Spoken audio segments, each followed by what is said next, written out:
বুঝলি বলা এই শালি এই দমক কত এই তাই বইটা হাতে এই গায়ে থেকে শালি কিনা এই জবাব না দে এই মুখ বেঁচে হনান কে চলে গেল সত্যি চলে গেল বইলা আর ময়লা ওই একুস্তানে হইল মানে একুস্তানে কথা দুর্গা নাগলে মজা নাগে 203 কথা মাছ মারিতে গেলাম আমি কালা ডিঙ্গের মাঝে এমন বাংলা কামর মাংস না চোখের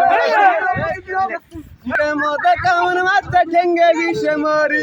দূর বাইরে যাই গই আমি হুকুমুল্লে বাড়ি হুকুমুল্লে বয়ে কালে শুনে আমার কথা চোখের মধ্যে বাইরে দেব গো দারুণ সুতার বাতা গাছে পাখি গুনি জানে গাছ যা গহতনে ওই তঙ্গ পাগল হইয়া যা ওই তনে বাবে নাম গো ছাম চদি পালগা পানি তলে কিত পরে উপুর পুরাল্লা আল্লাহ আল্লাহ বালা বান্দা নদিনিয়া ঘুরে সিরা টিনি মাতা দিয়া বাগুরি করে আগুনের ঘনে ঘনে দিনা মাতা টেটি ইনতানে দাগা রাখো মালি বেটি কালে বড় ভাই গমান দুলরে বিয়া কইরা হাতি পাইলাম আর পাইলাম গাই গায় একবার মানুষ নাই গো ছুট্টু কন্নার ভাই গায়ে করলে হাম্বা হাম্বা বাতুর করলে মা সাত দিনে বাহি দুধ গো কেউই খাইও না ঘুমেতে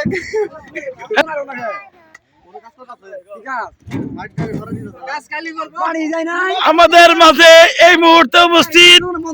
মোহাম্মদ আবুল হোসেন আর আমাদের মাঝে স্বপন এই মুহূর্তে আমাদের মাঝে মাটি কাটার মধ্যে এসে পড়ছে। আমাদের আর কোনো চিন্তা নাই, তাড়াতাড়ি গাড়ি ভরে তাড়াতাড়ি পাঠা দিয়ে মকসিদপুর যুব সমাজের উদ্যোগে এই মসজিদের মাটি কাটা এত সুন্দর আয়োজন। এই যে আমাদের মন্টু কাকা,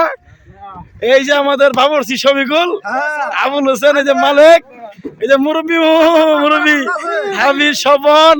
মুন্ডা একা, খুরুশ দেখা, আলম, ফিরোজ, আশিলেখা, নাবলু, নয়ন, সবাই আমাদের মাঝে মাটি কাটার মধ্যে উপস্থিত। সবাই দেখেন কি সুন্দর করে মাটি কাটতেছে। সবাই যারা এখনো বাড়িতে বসে আছেন তাড়াতাড়ি চলে আসেন।